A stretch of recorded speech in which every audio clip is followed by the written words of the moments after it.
আমি অথম সামান্য একটু বলেছিলাম, শেষ পর্যন্ত জুব্বা টুপি খুলে ধানের খাত দিয়ে পালাতে হয়েছে। আজ কোথায় তারা? তাদের অস্তিত্বই বা কোথায়? ঠিক কিনা কোন? এই জন্য এই জালেমগুলি যেন সামনের দিনে আর মাথা উঁচু করে না দাঁড়াতে পারে, আমাদের প্রত্যেককে সজাগ থাকতে হবে। ঠিক কিনা? পারবেন তো ইনশাআল্লাহ? আরে এই কোটচাঁদপুর তো শহীদের রক্তে ঝরা মাটি। ঠিক কিনা বলেন? এই কোটচাঁদপুরের মানুষ তো রক্ত দিতে জানে, এই কোটচাঁদপুরের মানুষ তো জীবন দিতে জানে। আবারও যদি কোনো জালেম মাথা উঁচু করে দাঁড়ানোর চেষ্টা করে, প্রয়োজন আরেকবার রক্ত দিতে প্রস্তুত আছেন কারা কারা? তো হাত তুলে দেখা।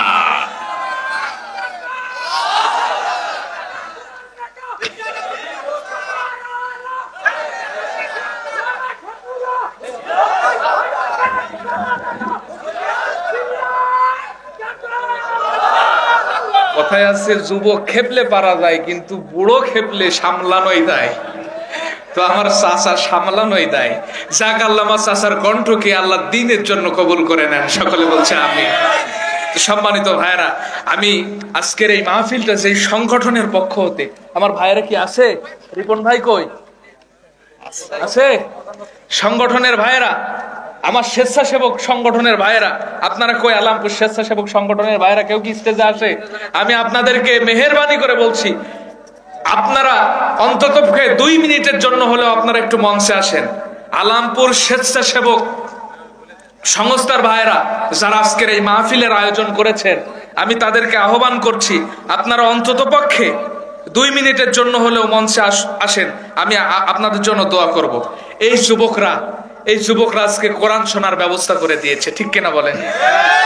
এই যুবকরা আমি দেখেছি, আমার কাছে ফেসবুকে পাঠিয়েছিল, এই মাঠটায় হাঁটু সমান পানি ছিল, তাই না? সেই পানি তারা কষ্ট করে সেচেছে, আপনাদের কোরআন শোনার ব্যবস্থা করে দিয়েছে। এই যুবকরা তো পারতো এখানে ডিজে পার্টি করতে। ঠিক কিনা কোন? এরকম অনেক যুবক আছে না, ডিজে পার্টি করতে পারতো। এই স্বেচ্ছাসেবক সংস্থার সঙ্গে আপনারা আলামপুরের মানুষেরা থাকতে রাজি আছেন তো ইনশাআল্লাহ? আপনারা সকলে এই যুবকদেরকে উদ্বুদ্ধ করবেন, তাহলে হযরতে মুসাব ইবনে উমাইরের মতো যুবক তৈরি হবে।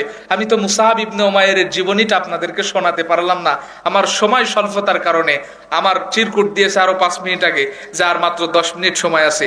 আমার সময় স্বল্পতার কারণে আমি আপনাদেরকে শোনাতে পারলাম না। আল্লাহ যদি আবারও কোনোদিন সুযোগ করে দেয়, সেদিন বাকি অংশটুকু আমি আপনাদেরকে বলবো। আল্লাহ যেন আমার এই স্বেচ্ছাসেবক ভাইদেরকে, আমার এই আলামপুর স্বেচ্ছাসেবক ভাইদেরকে যেন আল্লাহ তাআলা হযরতে মুসাব ইবনে উমাইরের মতো কবুল করেন। সকলে বলছে আমিন। এই যুবকেরা তোমরা মঞ্চে আসো। আমার মুরব্বীরা যারা আছে, আমি অনেকেরই চিনি না। আরো একটা এই হযরতে সুমাইয়া রাদিয়াল্লাহু তাআলা আনহার মতো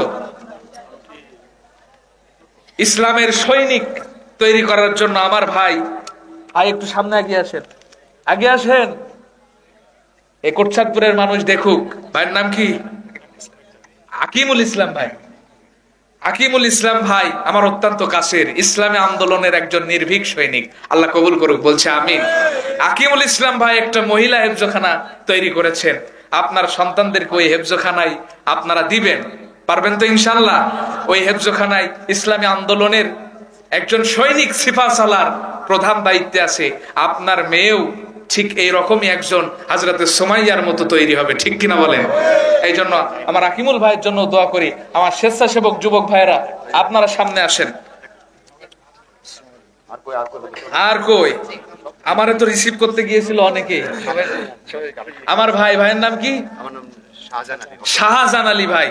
আমি খুব দেখেছি, সে বারবার আমাকে খোঁজ খবর নিয়েছে, বারবার আমাকে আমার তলব করেছে। এই শাহজাহান আলী ভাই অনেক কষ্ট করে, আমি তার ভিডিওটাও দেখেছি, কত কষ্ট করে পানি সেচছে। এই প্রত্যেকটা যুবক, এই সোনার যুবকগুলি তো পারতো আজকে ডিজে পার্টির আয়োজন করতে, পারতো না? এই যুবকগুলির পাশে যদি আপনারা দাঁড়ান, হযরত ওমরের মতো যুবক তৈরি হবে, হযরতে মুসাব ইবনে উমাইরের মতো যুবক তৈরি হবে। দাঁড়াতে পারবেন তো ইনশাআল্লাহ? আল্লাহ আমাদেরকে কবুল করুক, আল্লাহ আমাদেরকে কবুল করুক। সকলে বলছে আমিন। আমি এখনো অনেকের নাম জানি না, অনেকের জানতে পারলাম না, অনেকের পরিচয় জানি না। আমি আলোচনা খুব দীর্ঘায়িত করব না, আমার বক্তা আসছে তো অনেকেই যদি সকলেই যদি আসতো তা আলহামদুলিল্লাহ ভালো হতো। সকলকে আমি একটু দেখতাম, তাদের নুরানি চেহারা, আমি তাদের জন্য একটু দোয়া করতাম, আপনারাও দোয়া করতেন। আল্লাহ তাআলা আমার যুবকদেরকে কবুল করুক বলছে আমিন। একটু জিকির করুন, খুব সংক্ষেপে আমি ছেড়ে দেবো। লা ইলাহা, এখান থেকে দোয়া করতেন, সবাই তো ব্যস্ত আছে।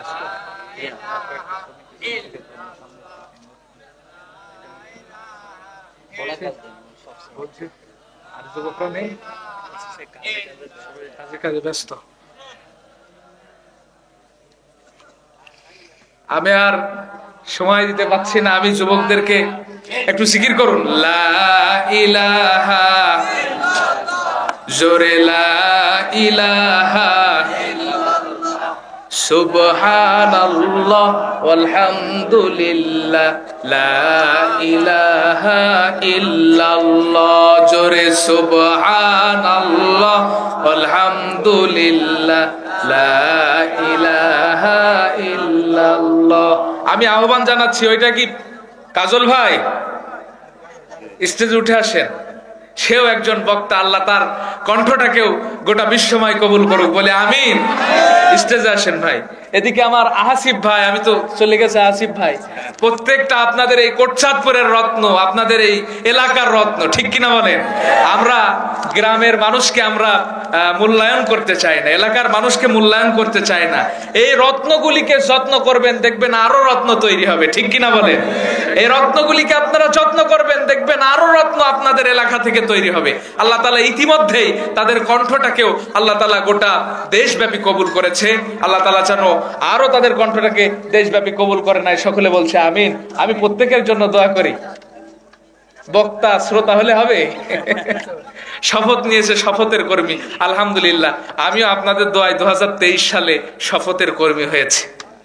আপনারা সকলেই দোয়া করবেন এই রক্তছড়া সংগঠনে যেন আমরা সময় দিতে পারি।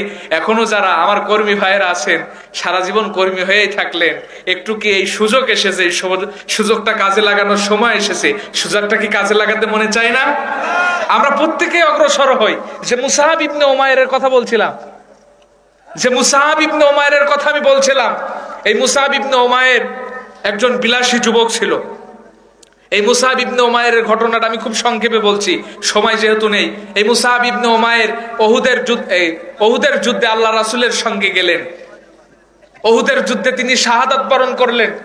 কাফের মুশরিকেরা যখন প্রচন্ড বেগে যুদ্ধ করছে, মুসাহাব ইবনে উমাইরের ডান হাতে কালেমার পতাকা, কাফেররা তরবারি দিয়ে আঘাত করলো, ডান হাতটা কেটে পড়ে গেল। তিনি আবার বাম হাত দিয়ে কালেমার পতাকাটা তুলে ধরলেন, কাফেররা আবার বাম হাতে আঘাত করলো, বাম হাতটাও কেটে পড়ে গেল। তিনি শাহাদাত বরণ